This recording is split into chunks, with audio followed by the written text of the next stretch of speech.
So today we're talking about ESP cards. There are plenty of ESP cards that have no markings, don't require marks to do a bunch of packet tricks. These are Mentalist Symbol Prediction Deck. It's 42 cards. You get a bunch of gaff cards, and they're not marked. They have a bunch of different symbols. One of the earliest ESP cards I got, I looked on the back of these for several minutes, almost an hour. I couldn't see any markings on the back of these.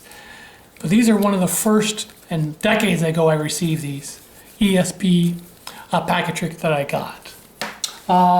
Some cards are poorly marked. This is a packet trick from Tenyo.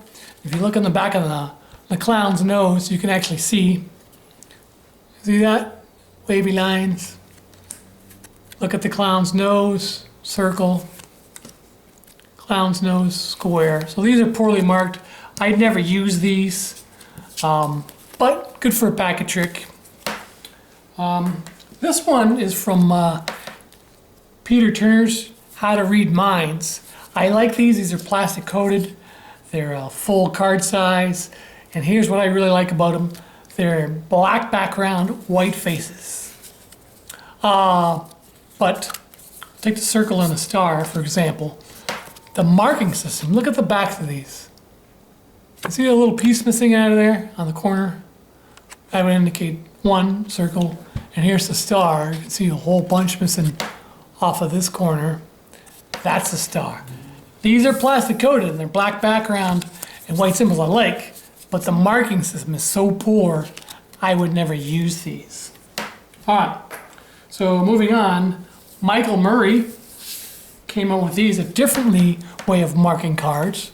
These are ESP cards, the 5 symbols obviously, but he used the border backgrounds. So here we have the plus, and you would have 2 straight points and 2 round points. So 2 straight points would indicate plus. You know, the border, the corners of the here would be rounded, corresponding to the symbols. Here's only one straight edge right down there. Kind of hard to read, but they would indicate the symbols. So that's a novel approach to how to mark cards. Here is the ESP Origins deck. I like these. There's the box it came in. Back, sides. These have a bunch of gaff cards, which every ESP deck should have a few gaff cards and a box that you can use in a trick. And obviously 25 set of cards. Now these are subtly marked. This one's the waves. If you look on the edge here, you can see 2 diamonds that are subtly marked, and in between those we have 3 diamonds that are marked. 3 would indicate the symbol, right?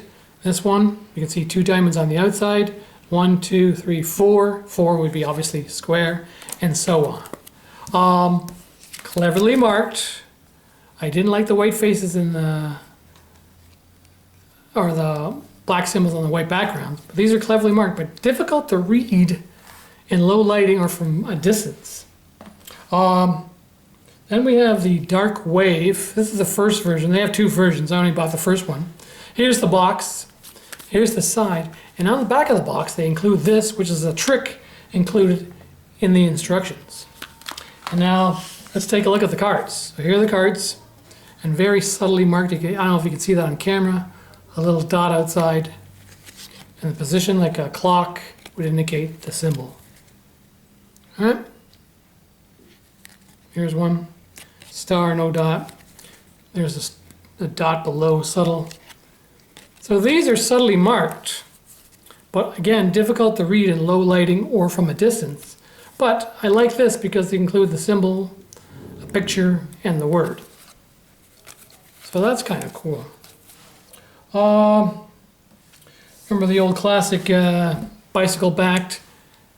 Just blacked out one of the petals on the flower, clockwise position, right?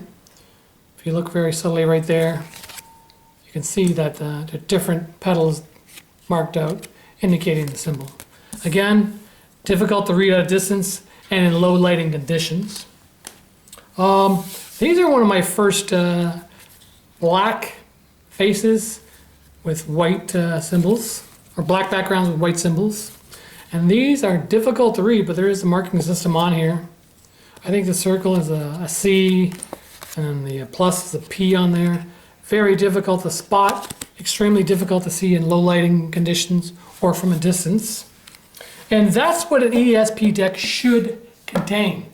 A cleverly marked system to read easily in low lighting conditions and from a distance. These guys, Tenyo Hyper ESP cards. When you're close up, I don't know if you can see all the different design patterns, but they're on there. But from a distance, you can read these from like, I don't know, 6 feet away. You can still see the markings on the back here. Now, when I first examined these cards, I was looking for the corners. You see you have 5 here and 4 over here. That's got nothing to do with the trick. These are very cleverly marked, making it difficult for the participant or volunteer to view the markings up close. But when you're far away, like 6 feet, you can see the markings very clear. These are also black-faced with white symbols. Black background, white symbols. They're also plastic coated. They're a little bit smaller. You can see that. But these are my favorite cards to use in a low lighting and reading from a distance. This is the benchmark of how cards should be marked. I don't know if you can see that. You can see 3 subtle vertical lines spaced apart. So here's one vertical line right in the center. That would indicate, yep, circle. Here's 2 vertical lines. And again, up close personal, hard to read or differentiate, but from a distance you can see that clearly, plus, and so on. Very cleverly marked. Love the plastic, love the black background, white faces. The tricks they include, just your average ESP trick. So the ideal ESP deck should contain, pay attention for people making ESP cards, the card makers, should have black backgrounds and white symbols, nice and bold. The backs should be easy to read marking system if you know what to look for. Low lighting conditions and from a distance you should be able to read the symbols. They should include some gap cards with the hyper cards from Tenyo do, and they should include an envelope. You know, envelopes are relatively cheap. You slip in your card on there. You know, so an envelope, black backgrounds, white faces, some gas cards, some cool new tricks. And that's my ESP marking deck reviews. This is what I use now though, these. All right, the ESP cards from Tenyo Hyper cards.